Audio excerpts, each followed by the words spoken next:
Hello friends, Seemas kitchen കൾച്ചേഴ്സിൻ്റെ ഇന്നത്തെ ഒരു പുതിയ വീഡിയോയിലേക്ക് എല്ലാവർക്കും സ്വാഗതം.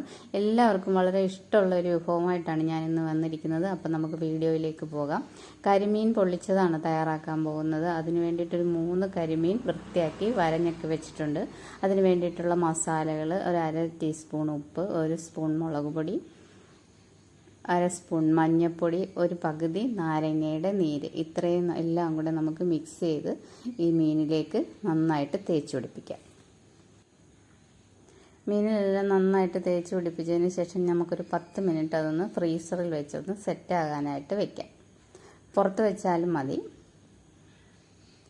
അപ്പോൾ നമ്മുടെ മീനൊക്കെ ഒരു 10 മിനിറ്റ് ആയിട്ടുണ്ട് വെച്ചിട്ട്. ഇനി നമുക്കതൊന്ന് ഫ്രൈ ചെയ്യാനായിട്ട് എടുക്കാം. അപ്പോൾ ഞാനൊരു 2 സ്പൂൺ വെളിച്ചെണ്ണ ഒഴിച്ചിട്ടുണ്ട്. അതിലേക്ക് നമ്മൾ മീനെല്ലാം ഫ്രൈ ചെയ്യാനായിട്ട് വെക്കാം. ഒരുപാട് ഡീപ്പായിട്ട് ഫ്രൈ ആവേണ്ട കാര്യമില്ല, ചെറുതായിട്ടൊന്ന് ഫ്രൈ ആയാൽ മതി. ഇനി നമുക്ക് ആ ഫ്രൈ ചെയ്ത പാനിലേക്ക് ഒരല്പം വെളിച്ചെണ്ണയും കൂടെ ഒഴിച്ചതിന് ശേഷം ഒരു വലിയ സവാള അരിഞ്ഞത് ഞാൻ അതിലേക്ക് ഇട്ടൊന്ന് വഴറ്റുകയാണ്.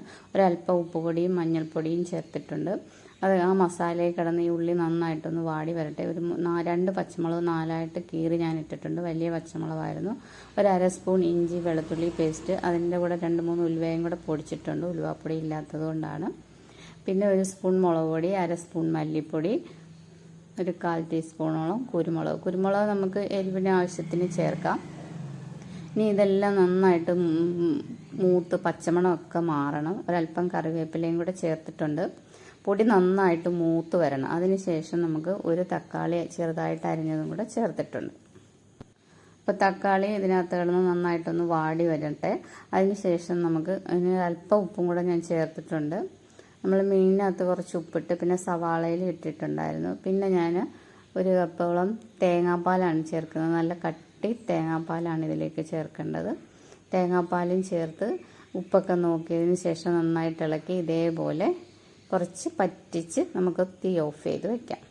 അതിനുശേഷം നമുക്ക് വാഴയില ഒന്ന് വാട്ടിയെടുത്തിട്ടുണ്ട്. അതിലേക്ക് 1 സ്പൂണോളം ഈ മസാല തേച്ചതിന് ശേഷം നമ്മുടെ വറുത്ത് വെച്ചിരിക്കുന്ന മീൻ അതിലേക്കിട്ട് അതിൻ്റെ പുറത്ത് വീണ്ടും 1 സ്പൂണോളം ഇട്ടിട്ട് അതിൻ്റെ പുറത്ത് നമുക്ക് സവാളയോ തക്കാളിയോ ഒക്കെ വെക്കാം. കറിവേപ്പില ഞാൻ തക്കാളി മാത്രമേ വെച്ചിട്ടുള്ളൂ. അതിനുശേഷം നമുക്ക് ഇതേപോലെ മടക്കി വാഴയുടെ നാര് തന്നെ വെച്ച് ഞാൻ കെട്ടി വെക്കുകയാണ്. അപ്പോൾ നമുക്ക് നേരെയും കുറുക്കിനെയും ഞാൻ 2 കെട്ട് കെട്ടുന്നുണ്ട്.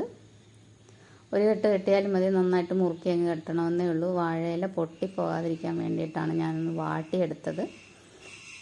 അകത്ത് വാഴയില 1 ഇല വെച്ചതിന് ശേഷം നമുക്ക് അകത്ത് 1 പീസ് ഇലയും കൂടെ വെച്ചും നമുക്ക് കെട്ടാം. അങ്ങനെ നമുക്ക് എല്ലാം ഇതേപോലെ ഒന്ന് കെട്ടിയെടുക്കാം. ആ ഇല ഇച്ചിരി പൊട്ടിയിട്ടുണ്ട്, അതുകൊണ്ട് ഞാൻ 1 ഇലയും കൂടെ അതിൻ്റെ അടിക്കൂടെ അതിനകത്തേക്ക് വെച്ചിട്ടുണ്ട്.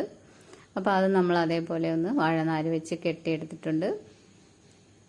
അപ്പോൾ ഞാൻ അതുകൊണ്ട് ഇനിയിപ്പം സെപ്പറേറ്റ് 1 ഇലയും കൂടെ അതിനകത്ത് വെച്ചിട്ടുണ്ട്. അത് നമുക്ക് അതേപോലെ എല്ലാം വാഴനാര് വെച്ച് മടക്കി കെട്ടിയെടുക്കാം. നമ്മൾ 3 പൊതി കെട്ടിയിട്ടുണ്ട്. ഇനി നമ്മളൊരു ഫ്രൈങ് പാൻ വെച്ച് അതിലേക്ക് ഒരല്പം എണ്ണ തൂത്തതിന് ശേഷം ഈ കെട്ടി വെച്ച വാഴയിലയിലെ പൊതിയെല്ലാം നമുക്ക് ഈ ഫ്രൈങ് പാനിലേക്ക് വെക്കാം. തീ ഒരുപാട് കൂട്ടിയിടണ്ട, ഫ്ലെയിം കുറച്ച് വെച്ചിരുന്നിട്ട് 2 വശവും തിരിച്ചും മറിച്ചിട്ട് നമുക്ക് ചൂടാക്കിയെടുക്കാം.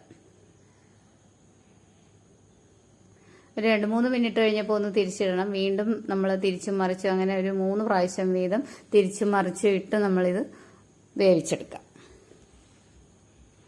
അപ്പോൾ നമ്മുടെ കരിമീൻ പൊള്ളിച്ചത് റെഡി ആയിട്ടുണ്ട്. നമുക്കിത് ഒരു പ്ലേറ്റിലേക്ക് മാറ്റാം. തണുത്തതിന് ശേഷം നമുക്കതൊന്ന് തുറന്ന് നോക്കാം. നല്ലൊരു മണമൊക്കെ വരുന്നുണ്ട്. വാഴയില വാടിയതിൻ്റെയൊക്കെ നല്ലൊരു മണമാണ് ഇത്. ഈ ഇല ഇങ്ങോട്ട് തുറക്കുമ്പോഴത്തേക്ക് നമ്മൾ ചോറിൻ്റെ കൂടെ വേറെ കറിയൊന്നും വേണ്ട. ഇതിൻ്റെ ഈ അരപ്പൊക്കെ പുരട്ടി നമുക്ക് ചോറ് കഴിക്കാം, ചപ്പാത്തി കഴിക്കാം, അപ്പം കഴിക്കാം, അരിപ്പത്തിരി കഴിക്കാം. എല്ലാത്തിൻ്റെയും കൂടെ നല്ല ബെസ്റ്റ് കോമ്പിനേഷനാണ് ഈ കരിമീൻ പൊള്ളിച്ചത്. നമുക്ക് കരിമീൻ മാത്രമല്ല, അയല, മത്തി, ചെങ്കലോ എല്ലാം നമുക്ക് ഇതേപോലെ പൊള്ളിച്ചെടുക്കാം. അപ്പോൾ എൻ്റെ വീഡിയോ ഇഷ്ടപ്പെട്ടാൽ സബ്സ്ക്രൈബ് ചെയ്യാനും ലൈക്ക് ചെയ്യാനും ഒന്നും മറക്കരുതും. താങ്ക്